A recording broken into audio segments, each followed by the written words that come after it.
Assalamualaikum warahmatullahi taala wabarakatuh. Salam bahagia, salam pencerahan. Apa khabar anda semua? Saudara Yaumon, saudara Cik Nurlia, begitu juga Ropiha Ahmad, saudara Hanan Rijab, saudara Zali Osman, Cik Zai, saudara Ibni Yusuf. Begitu juga saudara Wan, saudara TikTok Me, Zizi Muhammad. Madam K, apa khabar puan? Moga sihat Madam. Mawar merah, ikan join. Ikan pun ada sama sekali. Jebat pembela hadir dari Kulim, Kedah. Begitu juga saudara Mus, saudara Puan Azizah Jaafar, saudara Abu Nem, saudara Izzuddin dari Pulau Pinang, saudara Jebat pembela dari Kulim hadir saudara ya. Saudara Awang dari Pulau Pinang, DZ Ketari, Salam Perjuangan, Hani Abdullah, Puan Halimah Ismail. Begitu juga saudara Syah Ibrahim, Kamisan Dahlan. Terima kasih kerana menemani saya saban malam ya saudara. Sambil kita melabun, bercerita apa yang berlaku pada negara kita. Ya, saudara Hamzah Abdullah, saudara Ibrahim Cik Muda, saudara Razali Osman, saudara Mus dan saudara Aim Hamamap. Puan Rusini Kurungut daripada Sarawak, apa khabar? Cik Mat Mohaini dari Taiping, Perak. Kita juga Salam Madani dari saudara Abu Nems, saudara Yusuf Awang dari Tanah Merah, Kelantan. Salam pada semua teman-teman semua. Saudara Abdul Aziz Abdul Rahman dari Tanjung Karang, Puan Nurfisah Idris, saudara dari Kuala Kangsor, Perak. Saudara Muhammad Hafizan, saudara Azizul Abdul Hamid. Waalaikumsalam. Saudara Abu Samah dari Bukit Puchong 2 hadir. Begitu juga saudara Hamidah Kamat. Terima kasih saudara Aizul, minta teman-teman jangan lupa kita share ramai-ramai. Like, share dan subscribe. Saudara Hashim Aliyah dari Melaka, apa khabar orang Melaka? Saudara Nur Azman, begitu juga saudara Abdul Aziz dari Miri, Sarawak, saudara Nur Azman dari Pokok Sena, saudara Kamis Nadi, saudara Tongkat Ali dari Rambau, Negeri Sembilan, Ibjah, Salam Madani, Puan Nur Maria, saudara Jalal Ali, saudara Pak Cu dari Langkap. Dia malam ini moga sihat dan panas serta bertenaga. Alhamdulillah nampaknya adalah sedikit perkembangan. Tapi lalu tu masih ada lagi sebab masih lagi makan ubat. Saudara Puan Aizah Arzaina, salam dari Taiping, saudara Rahman Arzaina, Puan Syarifah Hapipah, saudara Rahman Ismail, begitu juga saudara Syukur Jamil. Selamat malam saudara Syukur Jamil bersama-sama dengan kita, menemani saya untuk melabun. Ya, Rubidin, apa khabar? Leong Robert, how are you, Leong? Good evening. Nice to hear you speaking so smoothly. Terima kasih. Cuma saya tak boleh cakap orang putih selalu lah, saudara Syed Wahab. Baik, saudara, mana yang tak sempat saya santuni, saya mohon maaf dan saya akan santuni usai pencerahan saya. Baik, saudara. Hari ini hari Rabu, saudara, tanggal 15 November. Ya, saudara, tinggal berapa hari lagi, saudara? Tinggal 1 bulan 15 hari je lagi. Dan tinggal 3 hari lagi hari penamaan calon di Kemaman, saudara. Artinya masa berjalan begitu pantas dan kita sudah pun masuk hari ke 1334. Ini, saudara, hari yang ke 1334. Virus sebut melanda negara kita dan masih belum usai. Semalam pun ada laporan saya beritahu pada anda bahawa masih ada peningkatan dan sepanjang minggu lalu ada 5 kematian. Jadi saya harap teman-teman kalau boleh pastikan kita melakukan penjarakan sosial bila kita bertemu dengan kawan-kawan ataupun menjaga kebersihan diri. Balik rumah pastikan diri kita bersih. Itu paling penting, saudara. Sebab virus sebut itu masih ada. Cuma Kementerian Kesihatan tidak memberi secara detail, secara jelas macam dulu-dulu, saudara. Namun, kita dah pun masuk hari ke 1334. Saya masih lagi menghitung hari, saudara. Baik, saudara, kita masuk, nak masuk e-commerce pun badan saya masih belum lagi, dah belum selesai lagi, saya masih sakit. Saya tunggu dulu. Bila saya dah benar-benar sihat, baru kita berbicara tentang e-commerce, saudara. Dan kita masuk segmen naluri kehidupan. Ini, saudara, perlu saya jelaskan sekali lagi. Bahawa saya bukan da'i, saya juga bukan ustaz yang bertauliah untuk bercerita soal agama. Apa yang saya lakukan, saya ambil culipan daripada teman-teman yang menghantar kiriman kepada saya. Dan saya anggap ini sebagai perkongsian kita bersama, saudara. Baik, saudara. Ini antara culitan teman kita kepada saya hari ini, saudara. Iaitu sebuah kehidupan yang tenang, datangnya dari jiwa yang positif, saudara. Sebuah kehidupan yang tenang, datangnya dari jiwa yang positif. Kerana kehidupan yang bercelaru itu berpunca daripada jiwa yang berfikiran negatif. Sebab itulah kita lihat kehidupan baginda Nabi Muhammad SAW selalu dalam keadaan tenang. kerana baginda sentiasa berfikiran positif. Hati yang tenang akan mendidik manusia menggalah segala cabaran dengan tabah dan dengan mudah tanpa kesukaran. Jadi cara untuk menenangkan hati dan fikiran jelas cara. Dan ini dijelaskan dalam Al-Quran dan sangat berkesan jika diamalkan. Namun, ramai manusia tidak mempraktikkan cara ini. Sebaliknya mereka memilih mencari hiburan untuk menenangkan hati. Malah, hiburan itu tidak bertepatan dengan kehendak agama dan bertentangan dengan ajaran Islam saudara. Sebenarnya, cara terbaik adalah dengan berzikir. Itulah merupakan cara terbaik bagi melenturkan hati supaya sentiasa tenang selain menjadikan minda lebih fokus dan berfikiran positif walaupun dalam apa keadaan sekalipun saudara.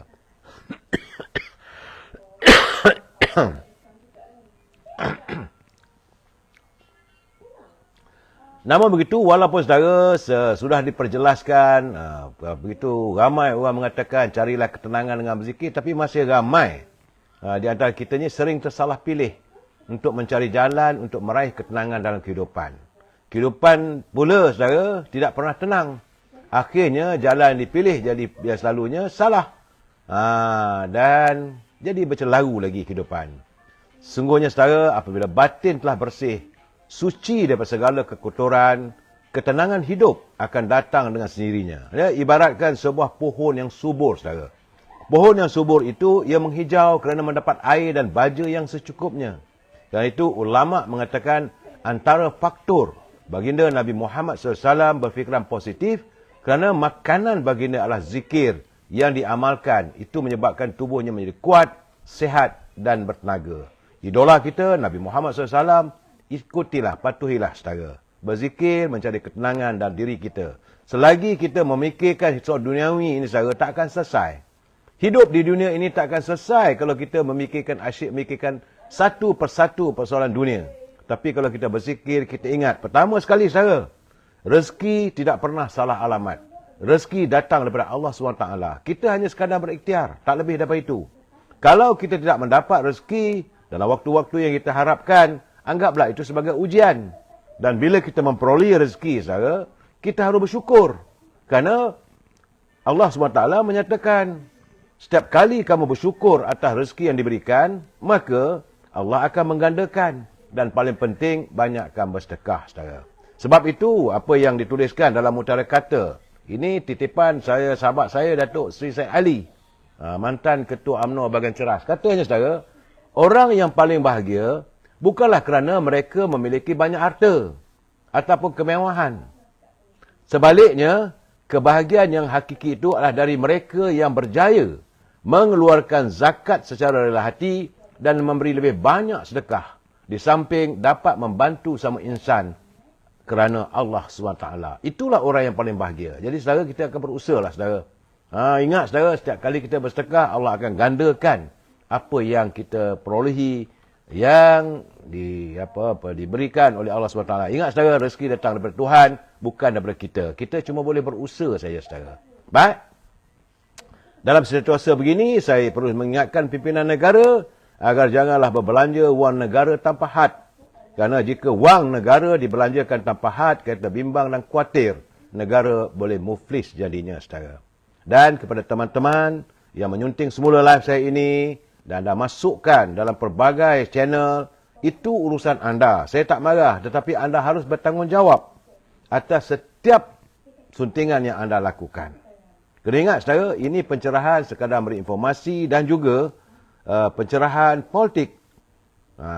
Tujuannya matlamat untuk memberi informasi pada warga yang berkesempatan, dan bila saya memberi pandangan, memberi pencerahan, kita harus bersetuju untuk tidak bersetuju saudara. Itu prinsip perlu kita pertahankan. We must agree to disagree saudara. Jangan ikut cara saya je betul, tak mestinya juga. Saudara boleh menyanggah kalau saudara merasakan tak betul, tapi gunakanlah bahasa yang baik-baik, yang ada peradabannya saudara. Kita adalah warga cinta damai, menyantuni setiap persoalan secara harmonis saudara. Saya dalam keadaan begini masih lalut lagi saudara, terpaksa minum air lebih sikit.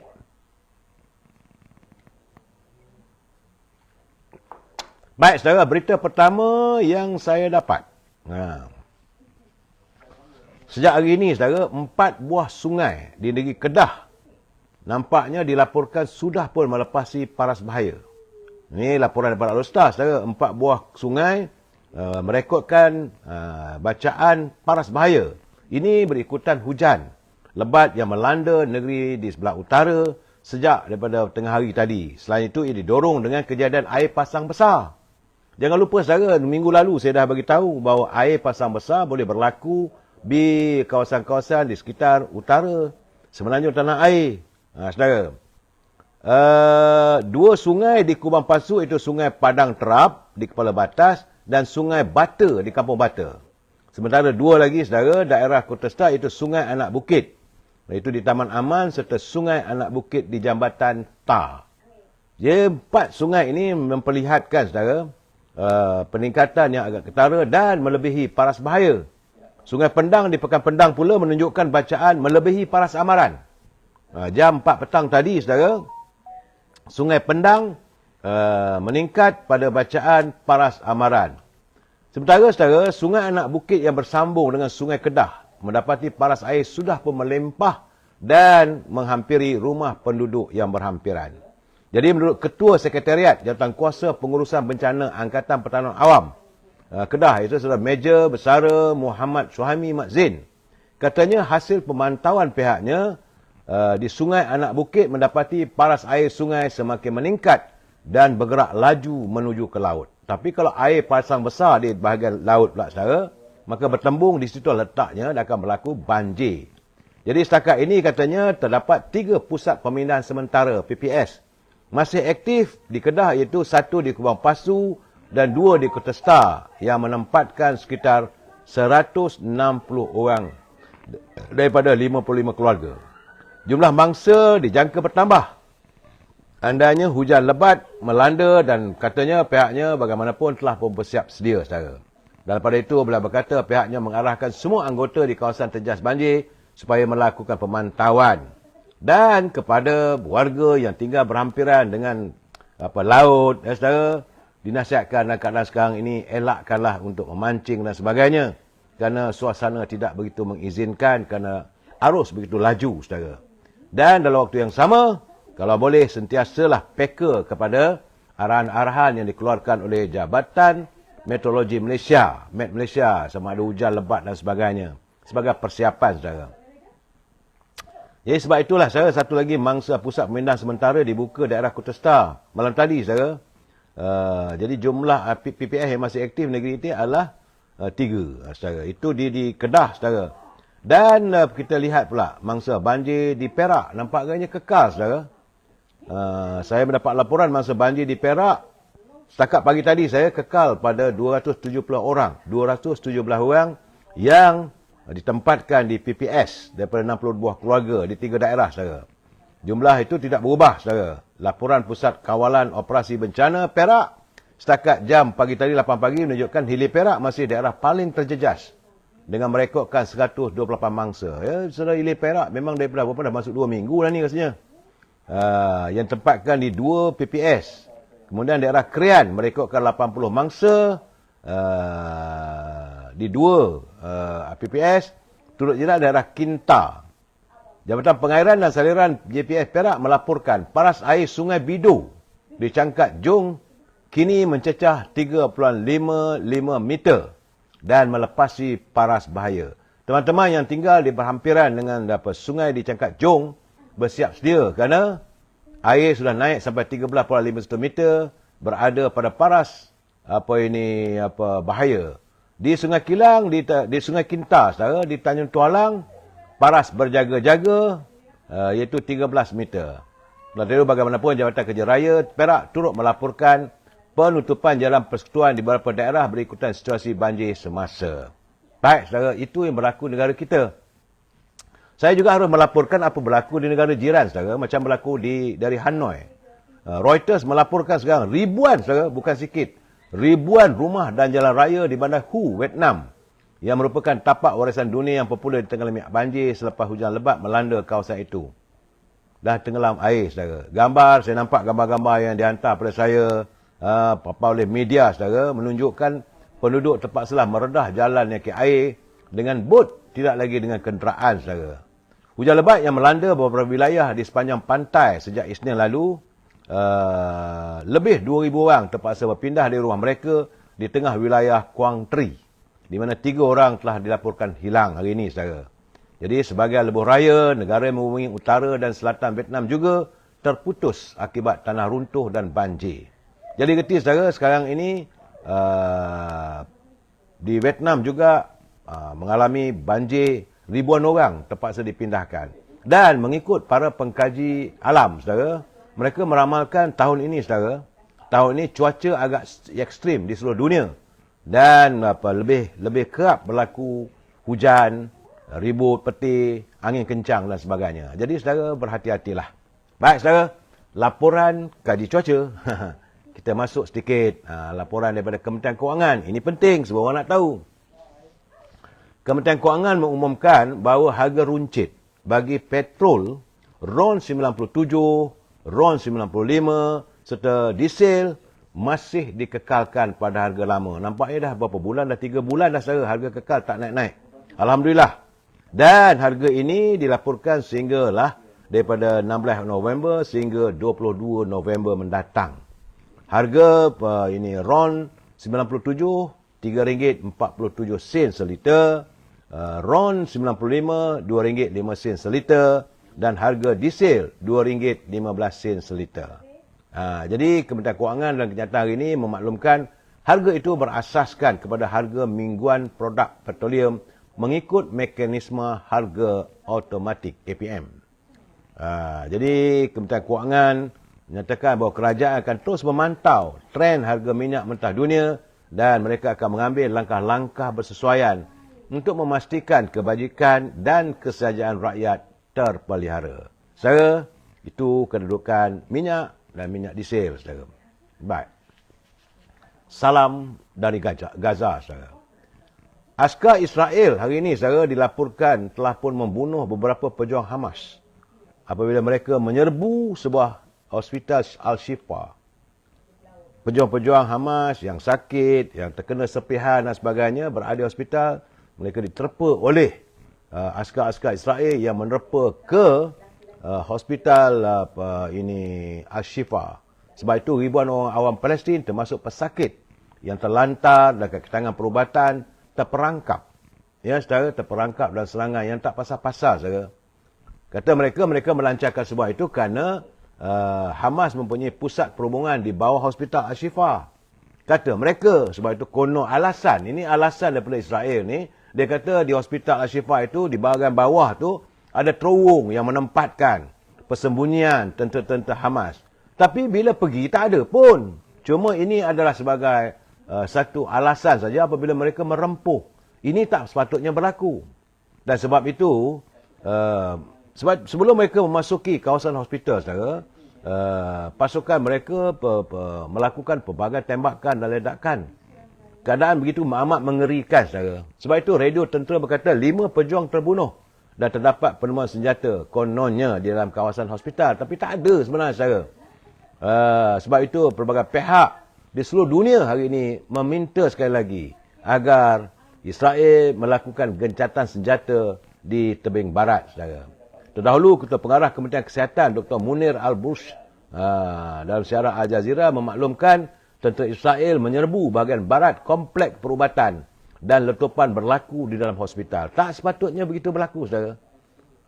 Hospital bukan tempat untuk menembak-nembak, tempat rawatan orang sakit, tapi kekejaman Zionis langsung tiada batas kemanusiaan. Bayangkanlah seorang terlantar ke hospital, kau tembak percuma, dah mati katak lah. Itu keadaannya, saudara. Sebab itu Jabatan Pembedahan dan Kecemasan di Hospital Al-Shifa juga telah dimusnahkan oleh rejim Zionis. Sebab itu kata Muhammad Zakut selaku pengarah hospital Kementerian Kesihatan di Gaza, mereka amat kecewa dan amat mengharapkan supaya badan dunia segeralah menghenti kekejaman ini. Nak berperanglah di lapangan dengan askar, bukan tentang hospital, bukan di masjid dan sebagainya. Namun, saudara, sebab itu tentera Israel katanya pihaknya sedang menjalankan operasi terhadap Hamas di hospital Al-Shifa. Bila orang tekan, bila tanya, dia kata, no, kita sedang melakukan operasi. Dan mereka kononnya mau mengesan anggota kumpulan pejuang Hamas yang kononnya berada bersembunyi di Hospital Al-Shifa. Sebelum itu, jurucakap Kementerian Kesihatan Gaza berkata Israel memberitahu pegawai kawasan itu bahawa ia akan menyerbu kompleks Hospital Al-Shifa dalam beberapa minit. Tak berapa minit terus. Bukan ada warning awal, tak ada saudara. Jadi pasukan pertahanan Israel berkata berdasarkan maklumat risikan dan keperluan operasi, pasukan IDF sedang menjalankan operasi yang tepat dan disasarkan terhadap Hamas di kawasan tertentu di Hospital Shifa. Tak sepatutnya, saudara. Jadi pasukan IDF termasuk pasukan perubatan dan penutur bahasa Arab yang telah menjalani latihan khusus untuk mempersiapkan diri dalam menghadapi persekitaran yang kompleks dan sensitif itu dengan tujuan supaya tiada bahaya ditimbulkan. Tak ada bahaya benda. Ini keadaan kezaliman mereka berterusan. Sedangkan Selasa lalu, saudara, Amerika Syarikat mengatakan bahawa persikannya sendiri menyokong tindakan-tindakan yang dilakukan sebab itu orang marah sekarang, saudara. Dalam keadaan begini, begitu 15,000 dah sudah terkorban, saudara. Jadi sebab itulah Susah Agung Pertuan Bangsa-Bangsa Bersatu Antonio Guterres, beliau sangat terganggu dengan kehilangan begitu banyak nyawa di hospital atas nama kemanusiaan, katanya.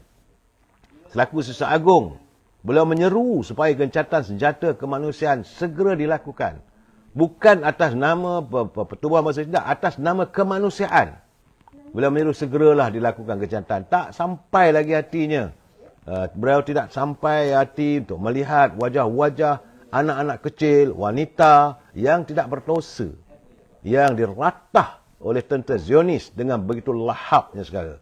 Dalam keadaan sekarang ni, tumpah mereka di Hospital Al-Shifa. Tapi mereka mengatakan bahawa ada terowong setelah tentera Israel berada di hospital tersebut. Tidak ada, saudara. Tidak ada. Jadi sekarang ni mereka nak tipu siapa? Mereka mahu membuat penipuan terhadap dunia. Kononnya tentera Hamas bersembunyi di hospital. Tidak ada tempat, tak ada tanda-tanda adanya terowong di bawah Hospital Al-Shifa. Itu gambarannya sebenarnya, saudara. Sebab itu sekarang ni, saudara, di Washington, nampak gayanya sekarang ni, di Amerika, organisasi advokasi undang-undang yang berpengkalan di New York hari ini telah pun memfailkan saman terhadap Presiden Amerika, iaitu Joe Biden dan anggota pentadbirannya kerana mereka gagal menghalang pembunuhan beramai-ramai rakyat Palestin di Gaza. Ini panggil genocide, saudara. Sekarang ni Pusat Hak Perlembagaan ataupun CCR dalam aduan itu berkata kes berkenaan dibawa bagi pihak Pertubuhan Hak Asasi Manusia Palestin dan individu. Katanya ia bagi menguatkuasakan kewajipan undang-undang dan moral paling asas yang paling penting dunia, iaitu kewajipan untuk mencegah pembunuhan beramai-ramai dan kehancuran rakyat. Tindakan mereka dilakukan bagi pihak beberapa kumpulan Palestin termasuk Al-Haq dan Defense for Children International.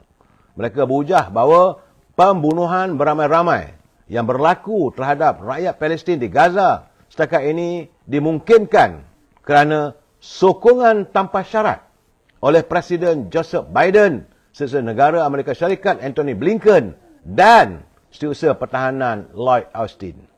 Amerika Syarikat adalah sekutu terdekat dan penyokong terkuat Israel yang menyediakan bantuan ketenteraan dengan margin yang begitu besar. Israel juga adalah penerima terkumpul terbesar bantuan asing Amerika Syarikat sejak Perang Dunia Kedua. Jadi Amerika Syarikat sebenarnya mempunyai cara yang untuk mencegah tindakan pembunuhan beramai-ramai terhadap rakyat Palestin di Gaza. Tapi mereka tidak melakukan. Sebab itu, pertubuhan tersebut telah pun memfailkan tindakan jenayah terhadap Presiden dan anggota kabinetnya, saudara. Mereka juga mendakwa defendant menolak gegesaan untuk gencatan senjata atau menghadkan penggunaan bantuan ketenteraan Amerika Syarikat oleh Israel walaupun terdapat jumlah korban orang awam yang begitu mengejutkan. Ya, sudah hampir 15,000, saudara. Jadi peguam kanan di CCR, iaitu Catherine Gallagher, dia kata kawasan kejiranan, hospital dan tempat perlindungan untuk penduduk Palestin telah pun dibom. Amerika Syarikat mempunyai kewajipan yang jelas dan mengikat untuk mencegah pembunuhan beramai-ramai. Tapi mereka gagal dalam memenuhi kewajipan, tanggungjawab undang-undang dan moral untuk menggunakan kuasa besar mereka bagi menamatkan kengerian ini. Sebab itu mereka mesti berbuat demikian. Itu kata peguam Gallagher, ya saudara. Jadi tuntutan itu difailkan di California dan mereka meminta defendant itu Joe Biden dan kerajaan Amerika mengambil semua langkah bagi menghalang tindakan Israel meneruskan pembunuhan beramai-ramai terhadap rakyat Palestin di Gaza. Ya, termasuklah mendesak Israel menamatkan pengeboman Gaza dan menarik balik kepungan wilayah dan serta menghalang pengusiran paksa rakyat Palestin. Saya kena ingat, saudara. Mereka mengepung Gaza, kemudian mereka memaksa warga di Palestin keluar daripada kawasan Gaza dan ini dipanggil apa? Genosid ataupun pembunuhan beramai-ramai. Saat ini catatan sebut sekurang-kurangnya 11,180 rakyat Palestin terbunuh. Termasuk 7,700 wanita dan kanak-kanak, lebih 28,200 lagi cedera. Itu menurut angka terkini pihak berkuasa Palestin di Gaza, saudara. Sedangkan angka kematian di pihak Israel cuma 1,200 orang. Jadi peperangan itu memburukkan lagi keadaan di Gaza dengan keperluan asas seperti makanan, air dan bahan api semakin tiada. Israel juga menghadkan pengantaran bantuan kemanusiaan antarabangsa yang sangat diperlukan ke kawasan pesisir pantai. Ya, dan tak ada jalan lain.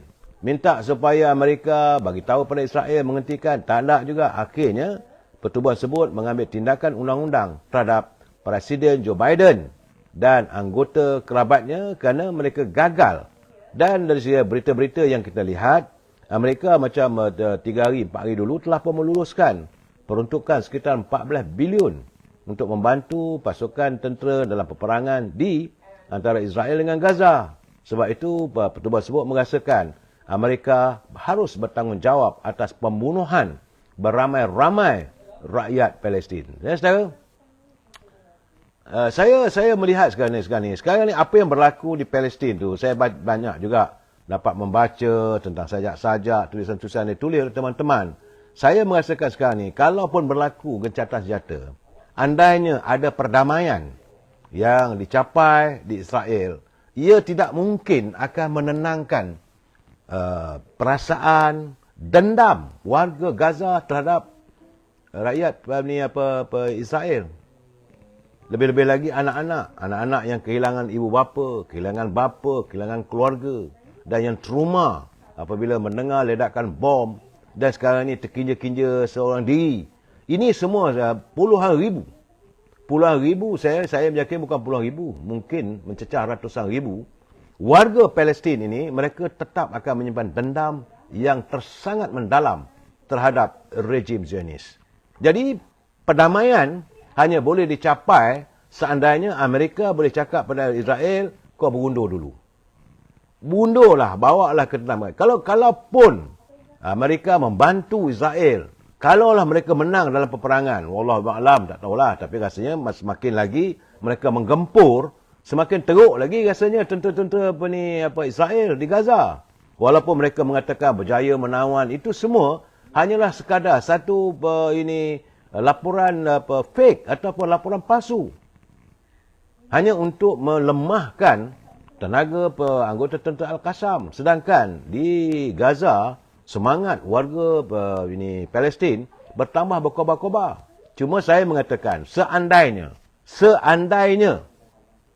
berlaku gencatan senjata, ada perdamaian, tidak mungkin.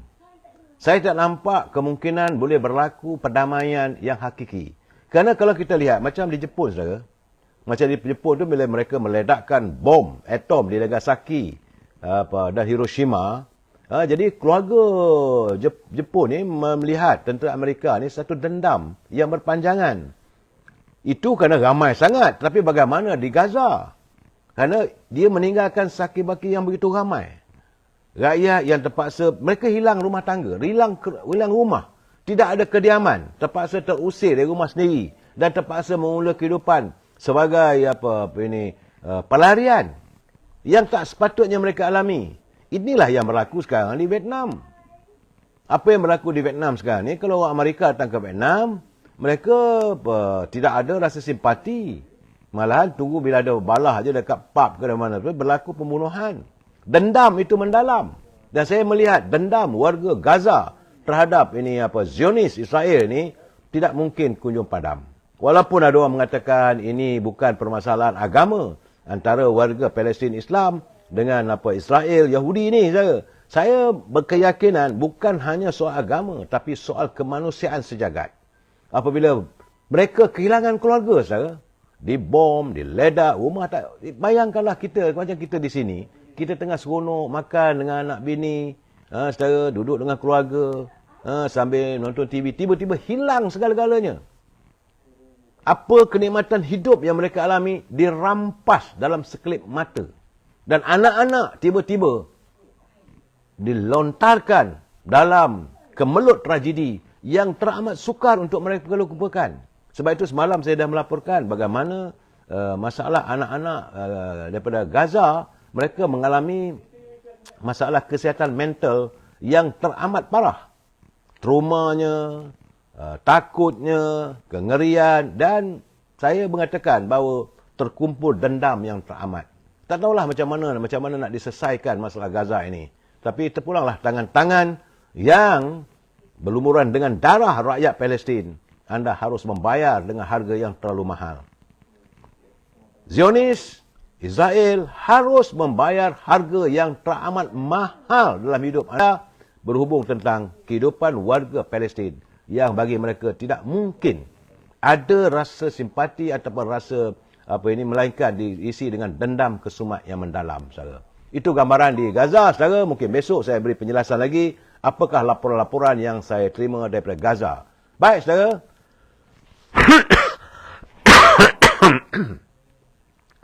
Selain daripada Gaza, saya melaporkan dari kabar dari San Francisco di Amerika.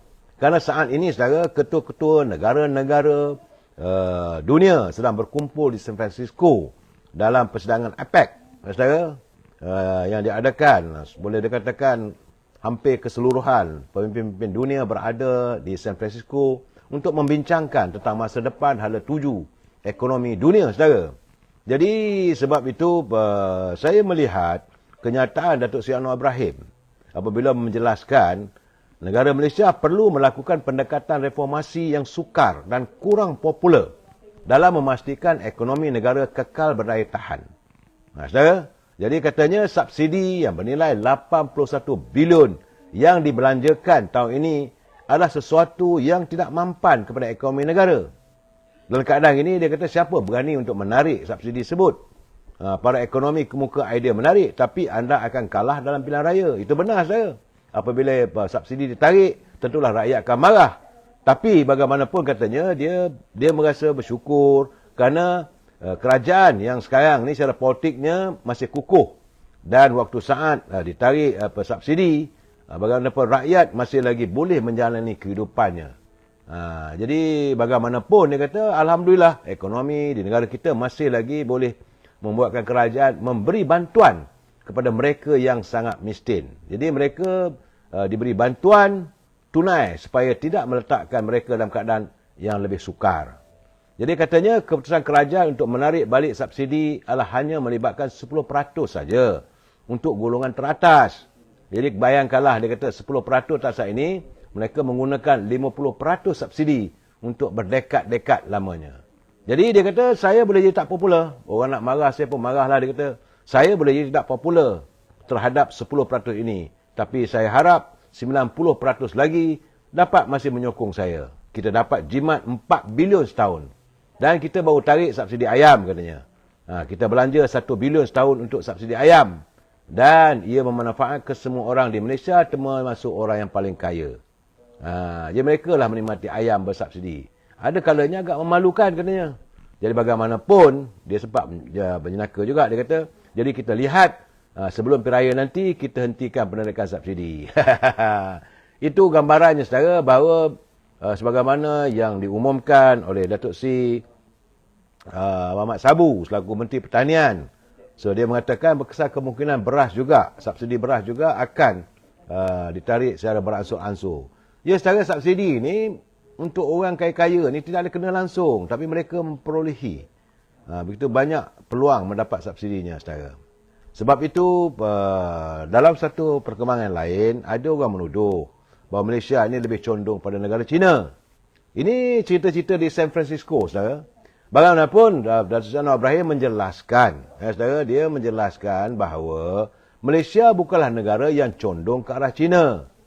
Tapi secara geografinya, memanglah Malaysia ini lebih dekat dengan China. Dan mereka juga telah menjadi rakan serta sekutu yang boleh dipercayai. Sejak bila kita mengadakan hubungan diplomatik dengan negara China.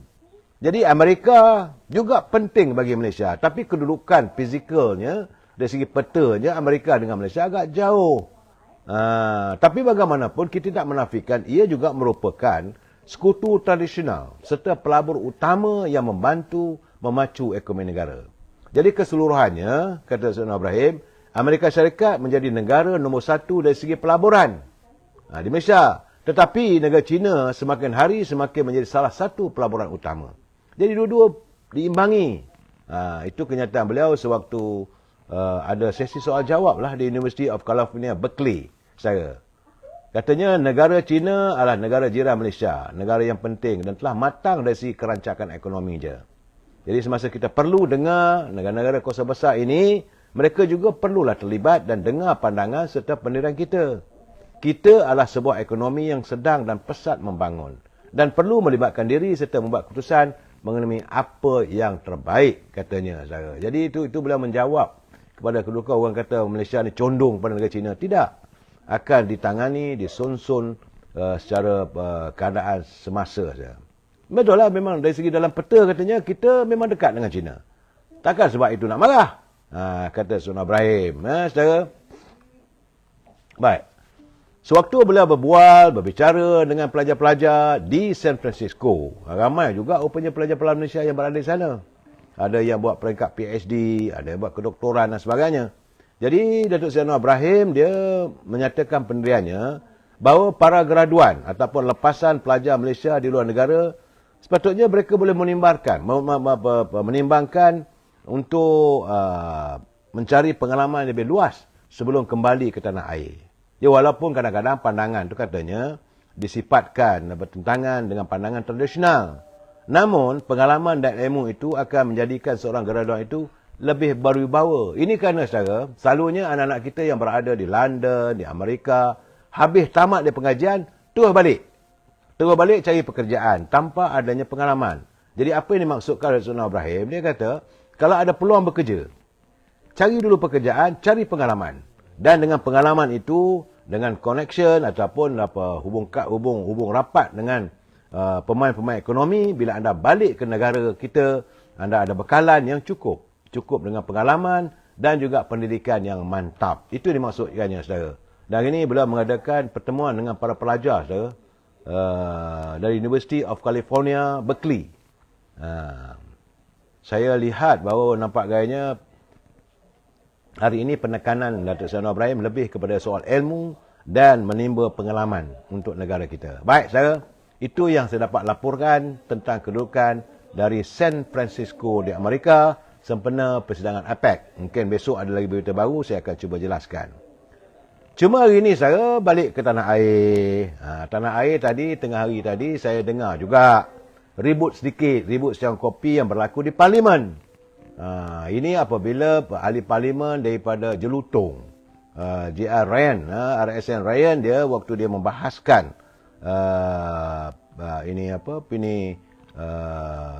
belanjawan negara, dia meluahkan kebimbangan, katanya. Dia menyatakan bahawa dia bimbang bahawa kenyataan bagaimana seorang ahli Parlimen yang memetik nama presiden ataupun pemimpin negara luar yang boleh menjejaskan hubungan baik antara Malaysia dengan negara tersebut. Ini saya nak juga gambarkan keadaannya. Of course lah, dia bercakap tentang Singapura lah, saudara. Jadi kata Ryan, dia kata Perdana Menteri telah pergi ke Singapura dan melakukan beberapa pertemuan dengan pemimpin Singapura dalam usaha untuk menarik peluang-peluang ekonomi untuk negara kita. Jadi dia mempersoalkan apakah dengan kenyataan panas ahli Parlimen terbabit akan memberi impak kepada perdagangan melibatkan kedua negara. Tiba-tiba dalam saat begitu, saudara, ahli parlimen daripada Kuala Batas, iaitu Dr. Siti Munirah, dia pun bangun standing order. Point of order, bukan standing order, point of order. Dia kata dalam mengikut cara-cara perbahasan di parlimen, tak bolehlah seseorang ahli itu tak boleh mengeluarkan sangkaan jahat kata siapa. Jadi sebab itu dia kata ini apa yang berhormat Siti Mastura tu. So dia kata saya mohon kepada Jelutong untuk menarik balik perkara tersebut. Saya telah memberi keterangan dan belum ada apa-apa lagi keputusan. Jadi dia minta supaya Jelutong berhentilah mempersoalkan dalam begitu, saudara. Jadi Rang dia kata, ahli parlimen Jelutong, dia kata saya tak menyebut nama mana-mana siapa. Jadi janganlah perasan, dia kata. Kenapa siapa makan cili dia terasa pedas. Saya melihat dari segi perbalahan itu akhirnya yang berhormat ahli parlimen Kuala Batas Mastura dia baru sedar betul juga. Sebab nama dia tak disebut. Cuma cerita tentang Singapura tu memanglah kisah bagaimana dia yang menzahirkan ucapan tu. Tetapi sekali lagi saya katakan, ramai ahli parlimen daripada parti PAS. Tak ada pun bangun ramai-ramai mempertahankan Mastura. Itu yang saya katakan sekali lagi, bahawa saya melihat apakah mereka merasakan, kamu dah gali kubur, kamu masuk sendirilah. Itu gambaran yang saya lihat, saudara. Saya bersimpati. Terus terang saya katakan, Mastura dia bangun, Tuan Speaker, saya nak jelaskan, orang itu tidak boleh bersangka jahat pada ahli yang lain. Jadi Ryan, orang begitu berpengalaman dalam parlimen, saudara tentu dia kata, saya tak sebut nama awak, apa yang risau. Kalau siapa makan cili, dia terasa pedas. Terkontang-kanting lah kawan tu, saudara. Kalaulah kita, orang PAS, patut dia bangun lah. Dia kata, saya minta supaya apa yang dibangkitkan oleh ahli parlimen Jelutong itu, seolah menyindir pihak pimpinan kami, saya ingat, janganlah kita jadi masalah lagi. Yang sudah tu sudahlah. Sepatutnya begitu. Bangun mempertahankan ahli mereka. Ini tidak, diam. Terkial-kial kawan tu, ahli parlimen daripada Kuala Batas. Sebab tu saya katakan secara spediko atau semangat kekitaan tu masih kurang mantap yang ada di kalangan ahli parlimen. Saudara. Baik, itu gambaran pada tengah hari tadi tentang bagaimana saya kesian sekali lagi yang berhormat Dr. Mastura sekali lagi kena konyok dengan ahli daripada DAP. Dan bagaimanapun Mahkamah Persekutuan hari ini telah pun memutuskan bahawa Tan Sri Haji Abdul Hadi Awang kekal sebagai ahli parlimen Marang apabila keputusan sebulat suara yang ditetapkan oleh panel 3 hakim yang dipengungsikan oleh Tan Sri Abang Iskandar Abang Hashim menolak rayuan bekas calon Barisan Nasional Jasmira Osman bagi Parlimen Marang. Jadi reti sekarang, saudara, Tan Sri Hadi Awang kekal lah sebagai ahli parlimen situ sebab petisyen yang difailkan ditolak oleh mahkamah, saudara.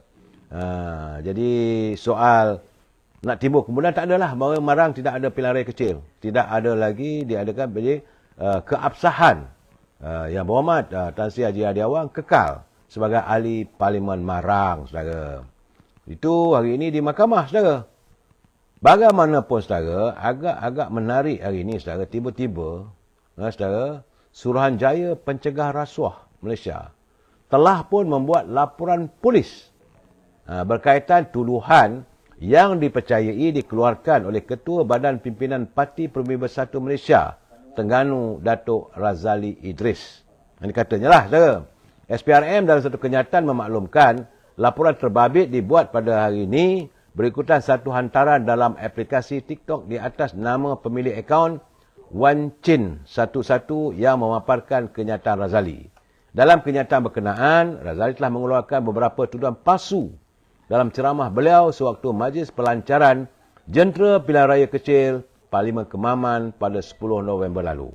Saya dah bagi tahu, saudara, pilihan raya kecil di Kemaman adalah medan untuk saling, medan untuk lontaran kata-kata caci hina.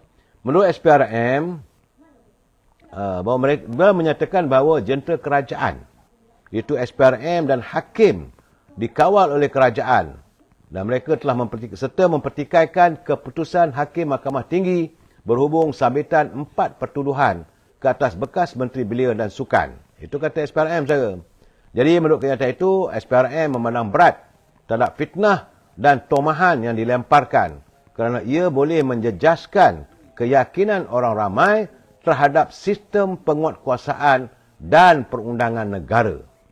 SPRM adalah sebuah badan penguatkuasa yang diperkasakan oleh undang-undang untuk melaksanakan fungsi dan peranan membentang rasuah dengan bebas dan profesional tanpa dikawal oleh mana-mana pihak.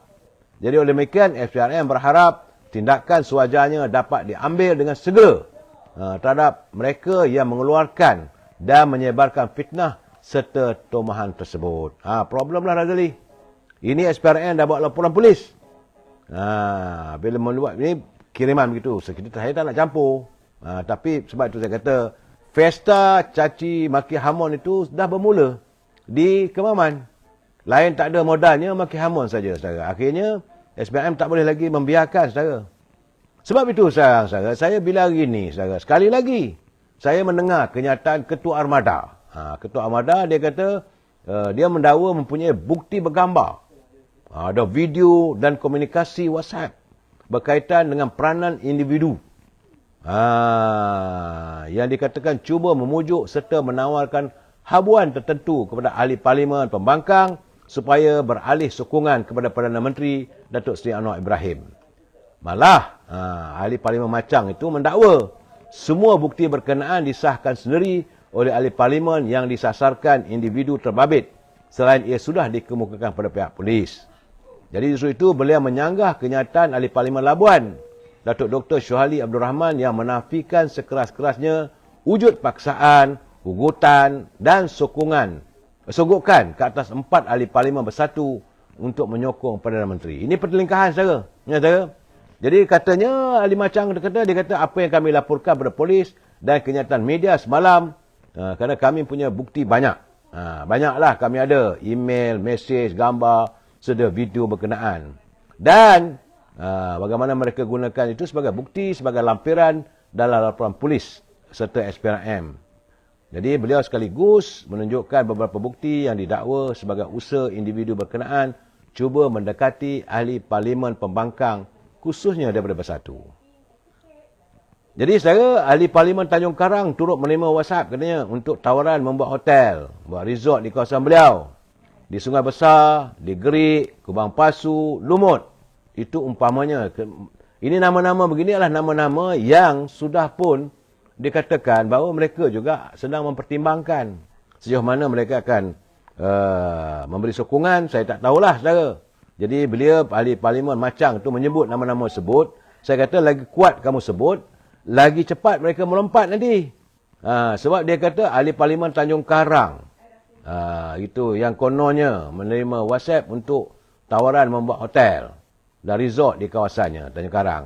Kemudian ahli parlimen Sungai Besar, ahli parlimen Gerik, ahli parlimen Kubang Pasu dan ahli parlimen Lumut. Ini 5 orang saja. Yang sekarang ni banyak orang mengatakan 5 itu akan melompat dan sebagainya. Bila disebut benda begitu, apakah mereka tidak terperanjat? Jadi sebab itu dia mendakwa bahawa ugutan berlaku terhadap ahli parlimen yang ada kes siasatan SPRM. Bagi saya ini agak memalukan. Apakah mereka mengatakan bahawa ahli-ahli parlimen tersebut mempunyai kes yang membolehkan mereka didakwa? Itu keadaannya, caranya bagi saya tak matanglah, saudara. Sebab itu ahli parlimen Macang itu walaupun dia menafikan ada mengeluarkan kenyataan memfitnah bekas sisa politik Saudara Ibrahim, sebaliknya dia mendakwa bahawa beliau sekadar membacakan laporan polis. Dan semalam ahli parlimen Labuan, Datuk Syuhali, saya tidak fahamkan, saudara, semalam Datuk Syuhali telah pun membuat kenyataan bahawa beliau akan membuat laporan. Dia menafikan dia akan buat laporan serta akan membuat tuntutan mahkamah. Belum pun habis cerita Datuk Syuhali daripada ahli parlimen Labuan yang bakal mengambil tindakan mahkamah terhadap ahli-ahli parlimen daripada Parti Bersatu. Begitu juga dengan ahli parlimen Gua Musang. Saudara Azizi, dia pun mengatakan bahawa sedang mengkaji, dia menafikan bahawa dia menerima sogokan.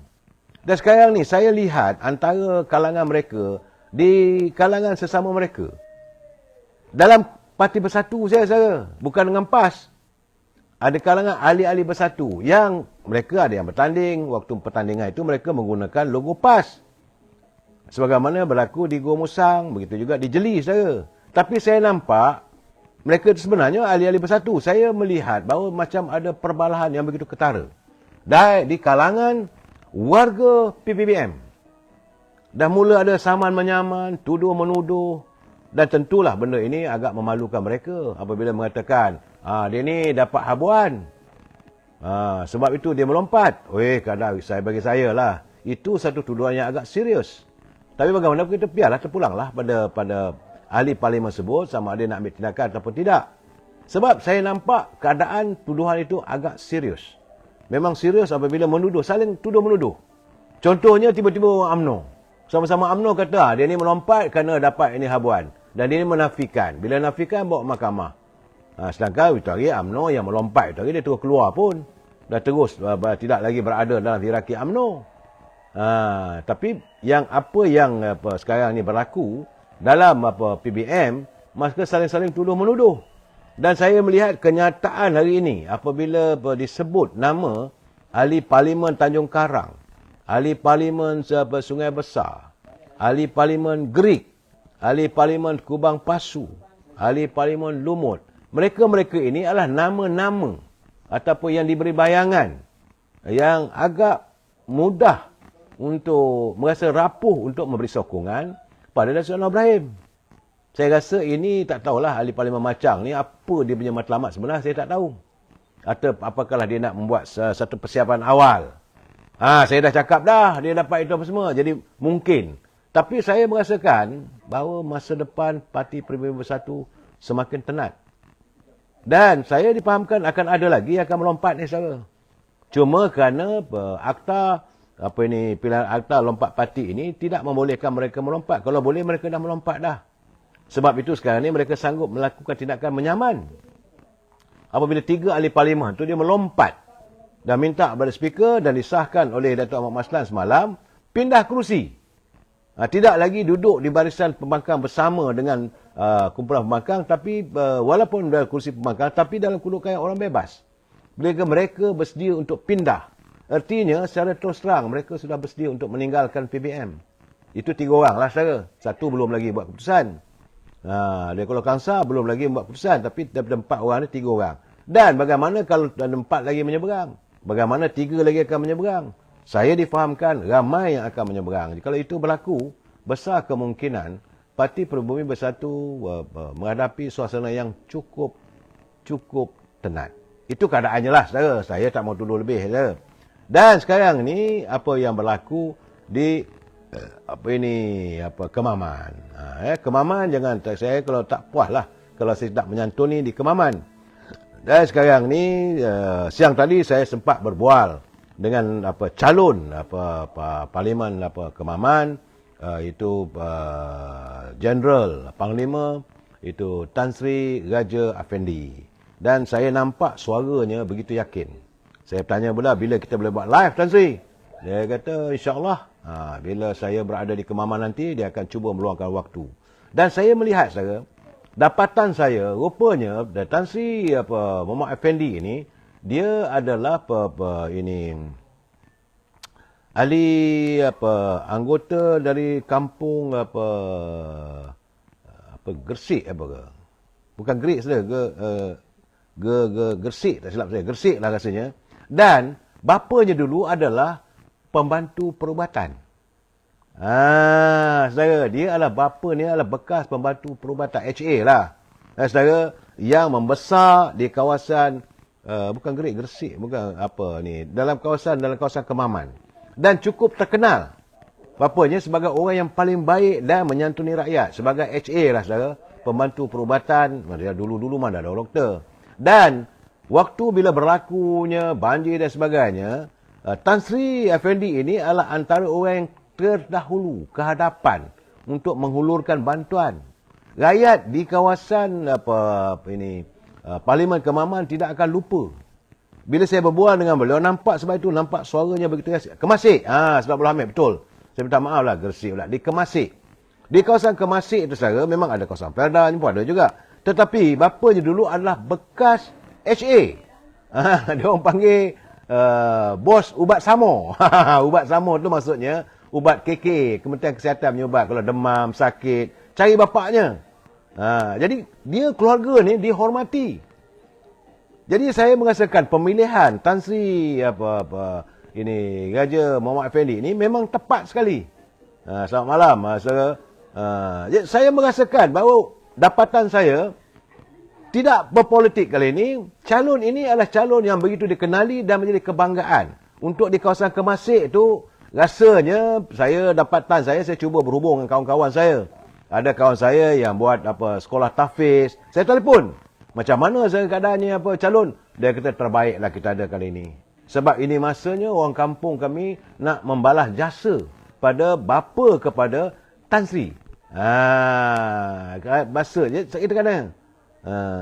Saudara Bogel dia minta komen Peter MPBN isu Palestin. Betulkah tiada suara berbunyi?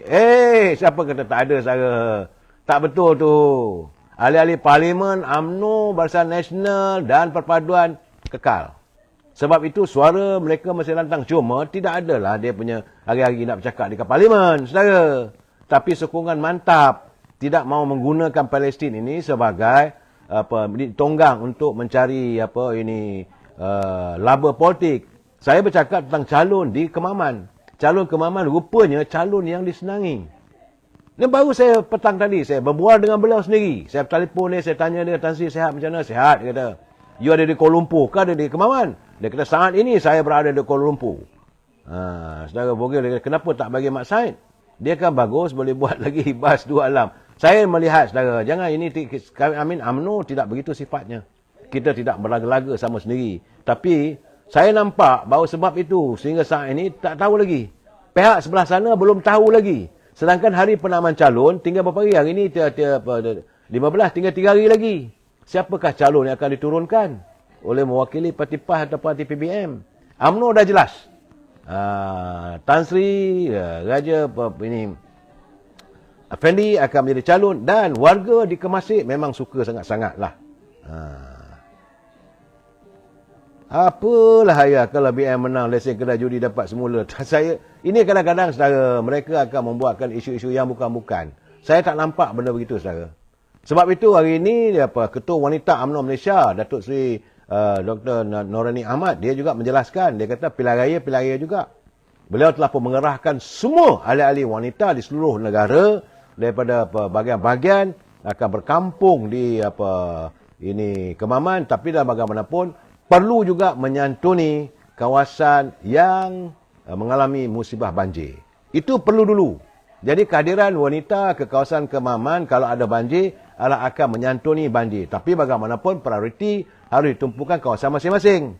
Contoh kalau berlaku di Teluk Intan, maka warga wanita Teluk Intan itu harus mesti ke hadapan dalam membantu mangsa bersama teman-teman yang lain. Jadi kata Datuk Seri Norani, politik juga. Jadi rakyat perlu diutamakan. Tapi kalau berlakunya banjir di Kemaman, sebab Kemaman pernah mengalami banjir yang begitu hebat, besar saudara.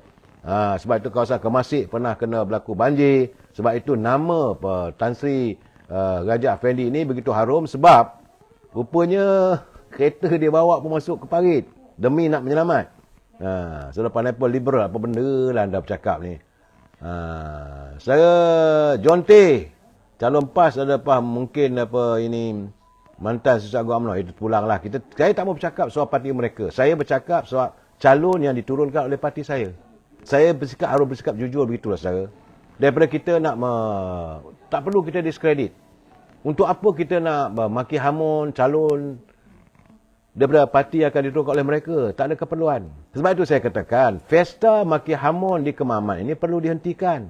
Dan kali ini apabila Panglima Tentera, mantan Panglima Tentera, Angkatan Tentera Malaysia, saudara, bukan tentera udara, bukan tentera darat, bukan tentera laut. Panglima Angkatan Tentera Malaysia. Saudara, Panglima, the highest ranking.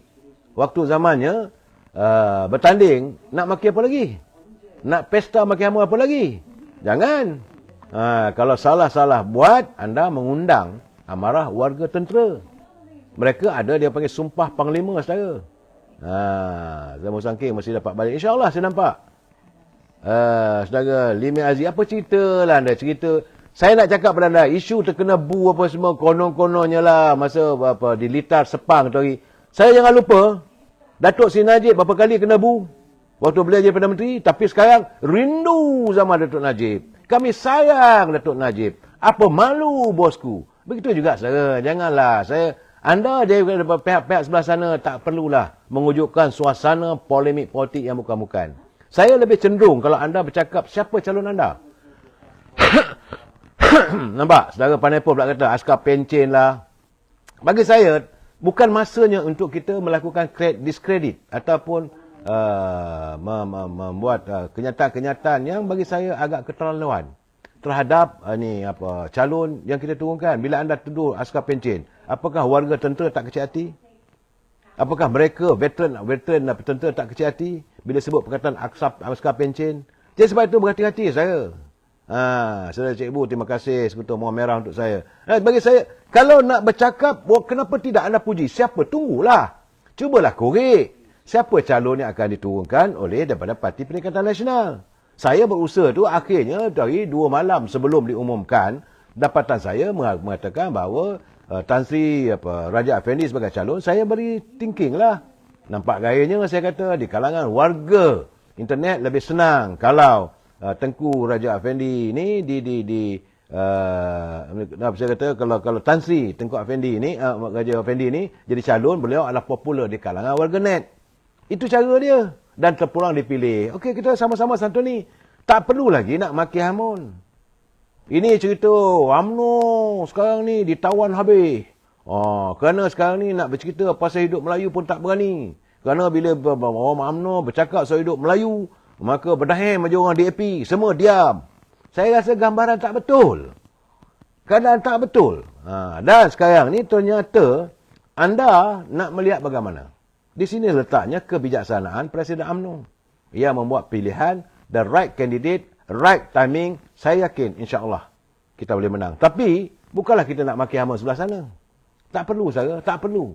Saya akan mewawarkan apa yang baik. Contoh sebagai katakan macam di Kemasik, keluarga.